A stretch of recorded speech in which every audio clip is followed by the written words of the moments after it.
본론에 들어가기에 앞서 본 영상은 마지막 때에 관한 매우 중요한 내용을 담고 있기에 조금 난해한 부분이 있을 수 있습니다. 그래서 한번 보고 이해가 잘 안 된다 싶은 분들은 2번, 3번 보셔서 제대로 이해하셨으면 합니다. 아울러 영상을 다 보신 후에 오른쪽 상단에 I 버튼을 클릭하셔서 관련 영상들도 꼭 보시기 바랍니다. 성경에 보면 하나님께서 죄악으로 물든 세상을 심판하신 케이스가 2번 나오는데 바로 노아의 홍수와 소돔과 고모라 불심판입니다. 노아의 홍수 같은 경우에는 노아의 8 식구를 제외한 전 인류가 다 멸망당했고, 소돔과 고모라 심판의 경우에는 롯과 2 딸을 제외한 그 마을 사람들이 다 멸망당했습니다. 이 2 심판의 공통점이라면 2 경우 다 죄악의 관영으로 인해 멸망받았다는 것이고, 2번째 공통점은 단 한 가지 심판의 도구로 멸망당했다는 것입니다. 노아의 때에는 하늘에서 물이 쏟아져 그 물로 인해 심판을 받았고, 소돔과 고모라 때는 하늘에서 불이 쏟아져 그 불로 인해 심판을 받았습니다. 그런데 이 2 심판들 이후 하나님께서 죄악으로 물든 세상을 징벌하기 위한 심판이 남아있는데, 그것은 바로 성경에 예언되어 있는 마지막 환란입니다. 이 마지막 환란이 이미 일어난 2 심판과 다른 점이라고 한다면, 앞선 2 심판의 경우에는 단 한 가지 심판의 도구로 인해 멸망당했지만, 마지막 환란에서는 갖가지 도구들로 인해 심판받게 된다는 것입니다. 또 한 가지 특이한 점은 노아의 심판과 소돔과 고모라 심판의 경우 심판의 기간이 매우 한시적이었지만, 마지막 환란은 그에 비해 아주 오랜 기간 벌어지게 된다는 것입니다. 노아의 홍수 때는 40일간 물이 쏟아져 심판을 받았고, 소돔과 고모라 때에는 단 하루 만에 심판이 끝났습니다. 하지만 마지막 환란은 7년에 육박하는 오랜 기간 동안 일어나게 됩니다. 이미 일어난 심판들은 물과 불로 인한 심판, 이제 일어날 환란은 갖가지 도구들로 인한 심판, 또 이미 일어난 심판들은 짧은 기간 동안 일어난 심판, 이제 일어날 환란은 오랜 기간 벌어질 심판. 왜 이런 차이가 있는 걸까요? 앞선 2 심판은 하나님과 어떤 관계도 맺어져 있지 않는 이들에게 일방적으로 쏟아 부어지는 멸망을 위한 심판이었습니다.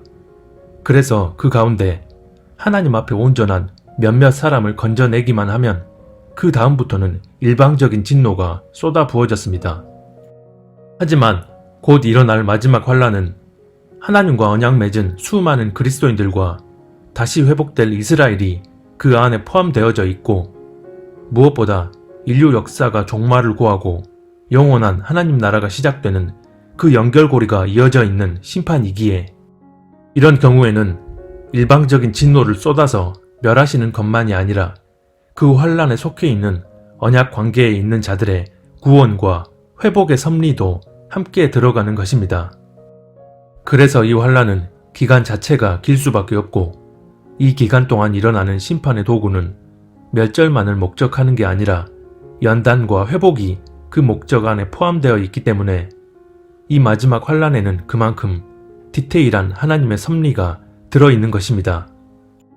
다니엘서에 보면 하나님께서 당신이 역사하시는 섭리의 기한을 70일에로 정하셨는데, 이 기한이 다 지나고 나면 영원한 하나님 나라가 도래하게 된다고 말씀합니다. 이 기간이 지나가야 반역이 그치고 죄가 끝나고 속죄가 이루어지고 하나님이 영원한 의를 세우시고 환상에서 보이신 것과 예언의 말씀을 이루시고 가장 거룩한 곳에 기름을 부으며 거룩하게 구별하실 것이다. 다니엘서 9장 24절. 그런데 그 70일에 중 69일에가 지나고 마지막 한 일회가 남아있는데, 그 한 일회가 바로 인류 역사의 마지막 타임라인입니다. 하나님께서 마지막 한 일회만을 이렇게 따로 구분해 놓으신 것을 보더라도 이 타임라인이 얼마나 중요한지를 알 수 있습니다. 이 환란기, 즉 마지막 타임라인 동안 어떤 일이 일어날지를 다루고 있는 계시록을 보면 정말 어마무시한 재앙들이 연이어 쏟아지는데 그 재앙들이 한꺼번에 다 쏟아지는 게 아니라 시간적 텀을 두고 순차적으로 쏟아집니다. 어린 양이 7인을 하나씩 뗄 때마다 각기 다른 재앙이 땅에 쏟아지고 천사가 나팔을 여러 번 불 때마다 각기 다른 재앙이 땅에 쏟아지고 대접을 여러 번 쏟을 때마다 각기 다른 엄청난 재앙이 계속 쏟아집니다. 그런 환란 속에 하나님의 구원과 회복의 섭리 또한 함께 이어져서 두 증인이라 불리는 사람들과 환란에 남겨진 성도들이 하나님 나라 복음을 전하는 일들을 하게 되고 꿋꿋이 믿음을 저버리지 않는 성도들의 인내가 드러나기도 합니다. 그리고 그동안 완악해져 있던 이스라엘이 영적으로 회복되어지는 일도 일어나게 됩니다. 노아의 홍수와 소돔과 고모라 심판이 의인 몇 사람을 건져낸 후 쏟아 부어진 진노의 심판이었기에 그 섭리의 목적 자체를 비율로 따져서 멸망 99.9, 구원 0.1 정도라고 본다면 곧 일어날 마지막 환란은 멸망 50, 회복과 구원 50 정도로 보면 되지 않을까 싶습니다. 물론 그 목적 자체가 이러하다 해도 창세 이후로 이런 환란이 없다고 말씀하셨기에 환란의 강도는 상상을 초월할 것입니다. 마지막 환란은 땅의 유한한 것들을 다 쓸어내고 하늘의 거룩한 나라가 회복되는 게 최종 목적입니다. 그래서 이 마지막 환란은 창세로부터 시작된 인류 역사의 종말을 고하고 영원한 하나님의 나라가 시작되는 대전환이 이루어지는 타임라인이기 때문에 하나님의 세세한 보응의 섭리는 환란 전부터 이어지는 것입니다. 이렇게 되면 환란이 임하기 전 우리가 어떤 삶을 살았느냐에 따라 우리에게 임하게 될 보응이 있고 환란에 남겨진 가운데서도 그 행함에 따른 보응이 있으며 마지막 환란 후에는 최종 심판대 앞에서의 보응이 있는 것입니다. 마태복음 16장 27절에 보면 주님이 다시 오실 때 각 사람이 행한 대로 갚으리라고 말씀합니다. 그리고 계시록 22장 12절에 보면 주님이 각 사람이 행한 대로 상을 주겠다고 말씀합니다. 얼핏 보면 같은 의미의 말씀처럼 보이나 실상은 다른 의미로 적용해야 합니다. 먼저 마태복음 16장 27절을 보면 아버지의 영광으로 천사들과 함께 오신다고 말씀합니다. 예수님이 지상재림하실 때는 죽었다가 부활한 성도들과 살아서 휴거된 성도들과 함께 오십니다. 하지만 천사들과 함께 오시는 것은 환란이 임하기 전 공중에 강림하실 때를 의미합니다. 그래서 마태복음 16장의 이 말씀은 아직 환란이 임하지 않은 상황에서 일상의 삶을 어떻게 살았느냐에 따라 그에 따른 보응이 임한다는 것을 의미합니다. 이 말씀을 하기 이전에 주님은 이렇게 말씀하셨습니다. 나를 따라오려거든 자기를 부인하고 자기 십자가를 지고 나를 따를 것이니라.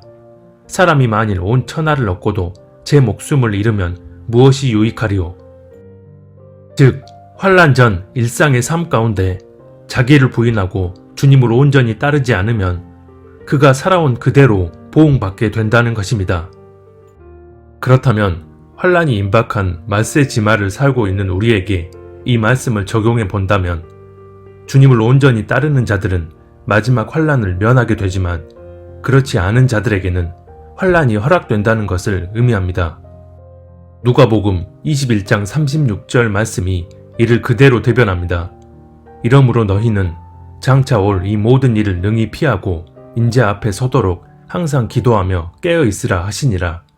이 모든 일, 즉 마지막 환란을 피하고 주님 공중 강림하실 때 그 앞에 서게 된다는 것입니다. 마지막 환란이 임하기 바로 전부터 하나님의 섭리는 세세하게 적용되기 때문에 주님과 온전히 동행하는 자들은 주님이 공중에 강림하셨을 때 공중으로 들어올려 환란을 면케 해주시는 것입니다. 즉 마태복음 16장 27절 말씀은 환란이 임하기 전까지의 삶 가운데 주님 뜻대로 살아가는 자들에겐 환란에 속하지 않게 되는 보응을 해주신다는 것이고 그렇지 않은 자들은 환란에 남겨지게 됨을 의미하는 말씀입니다. 하지만 계시록의 마지막 장인 22장 12절 말씀은 환란이 끝나고 주님의 지상재림 후 환란 전에 휴거된 자들과 환란을 이겨낸 자들, 즉 하나님 나라의 모든 백성들에게 그들이 행한 것에 따른 상급을 주신다는 것을 의미하는 말씀입니다. 하나님께서 2018년에 개인적으로 환란 전에 휴거가 있고 환란 속에서 또 한 번 휴거가 있을 거라는 음성을 들려주시고 그 후에 성경을 통해 아주 분명하게 조명해 주셨습니다. 혹시나 휴거가 2번이라니 무슨 황당한 소리냐 라고 생각하시는 분들이 있다면 자신의 교리를 좀 내려놓고 오른쪽 상단의 I 버튼을 클릭하셔서 성경적으로 조명한 영상들을 꼭 한번 봐주시기 바랍니다. 그리고 겸비한 마음으로 성령님께 나아가 기도해 보셨으면 합니다. 저 역시 처음에는 교리적 틀에서 자유롭지 못했기 때문에 휴거가 2번이라는 사실을 받아들이기 쉽지 않았지만 인류 역사의 종말과 영원한 하나님 나라의 시작이 하나로 연결되어 있는 이 마지막 타임라인 속에서 하나님이 행하시는 보응의 섭리가 그만큼 디테일할 수밖에 없다는 것을 깨닫게 해주셨습니다. 주께서 호령과 천사장의 소리와 하나님의 나팔 소리로 친히 하늘로부터 강림하시리니 그리스도 안에서 죽은 자들이 먼저 일어나고 그 후에 우리 살아남은 자들도 그들과 함께 구름 속으로 끌어올려 공중에서 주를 영접하게 하시리니 그리하여 우리가 항상 주와 함께 있으리라. 예수님께서 천사들과 함께 하늘로부터 강림하신다고 말씀합니다. 여기서 말씀하는 하늘은 우리 눈에 보이는 그 하늘이 아니라 영어 성경으로 보면 heaven으로 번역되어 있습니다. 즉 성부 하나님이 계시는 그 하늘 왕국에서 신부들과의 혼인잔치가 열리게 될 공중으로 강림하신다는 것을 의미합니다. 그런데 여기서 주목할 것은 16절에 하늘로부터 강림하시리니 라는 구절입니다. 하늘로부터 강림하실 때와 하늘로부터 강림하시리니의 문맥적 차이가 뭘까요? 만약 하늘로부터 강림하실 때 죽은 자들이 일어나고 그들과 함께 산 자들도 공중으로 끌어올려진다 라고 한다면 하늘로부터 강림하심과 동시에 다른 이벤트들도 한 번만 진행되어지는 것을 의미합니다. 하지만 하늘로부터 강림하시리니 죽은 자들도 일어나고 그들과 함께 산 자들도 공중으로 끌어올려진다 라고 한다면 이는 하늘로부터 강림하신 후 그 다음 일어나는 일들은 시간적 텀이 있을 수 있음을 의미하고 또 한 번이 아닌 여러 번 일어날 수 있음을 의미합니다. 예를 들어 아버지가 오시니 삼촌들도 오신다 라는 문장의 의미가 성립되려면 아버지가 오실 그때 삼촌들도 다 같이 오셔도 그 의미가 성립되지만 아버지가 오후 2시에 오시고 큰삼촌은 오후 4시에 작은 삼촌은 오후 7시에 오신다 해도 이 문장의 의미가 성립됩니다. 즉, 이 문장 안에는 얼마간의 시간적 텀이 있음을 내포하고 또 삼촌들이 각기 다른 시간에 와도 그 의미가 성립되는 중의적 표현이 들어있는 것입니다. 하지만 아버지가 오실 때 삼촌들도 오신다 라는 문장에는 아버지와 삼촌들이 동시에 다 같이 오신다는 의미로밖에 해석이 안 됩니다.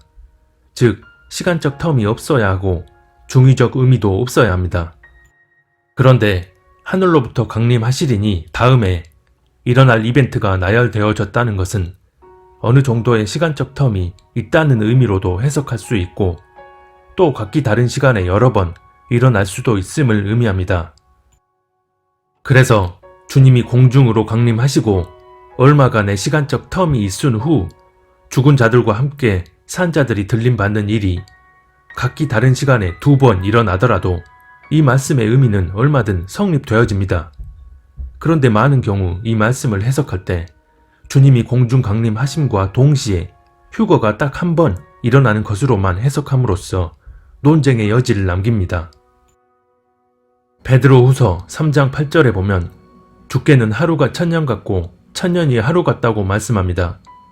이는 비유적인 표현이 아니라 실제로 우리 주님은 시간을 초월하신 분이라는 것을 의미하는데 땅에서의 시간이 1000년이라면 주님께는 단 하루가 될 수 있는 것입니다.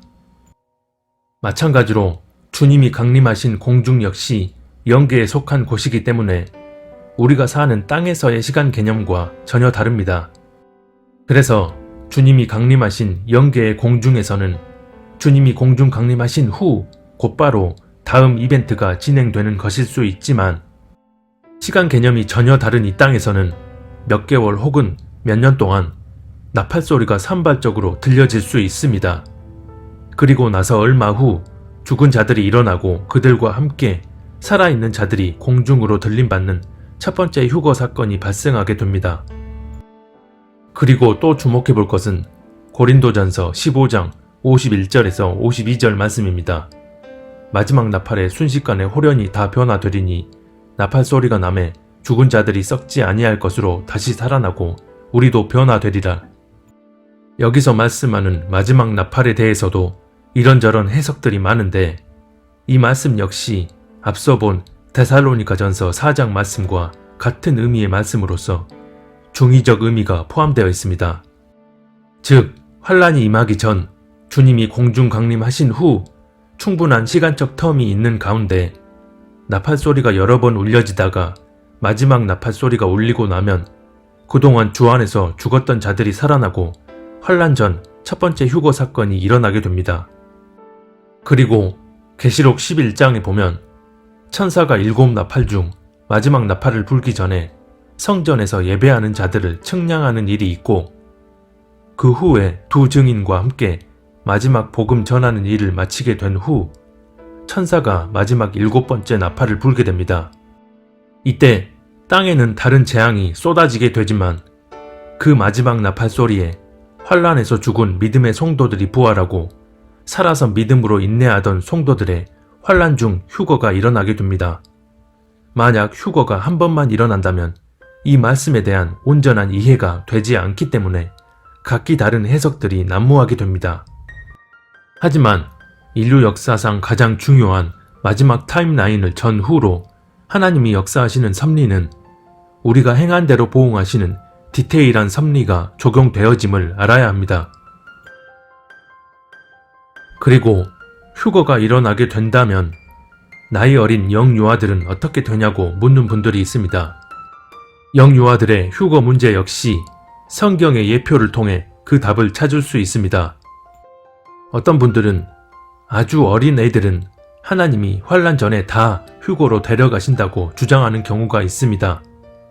이런 경우는 본인 생각에 어린 애들을 하나님이 어찌 남겨두시겠어?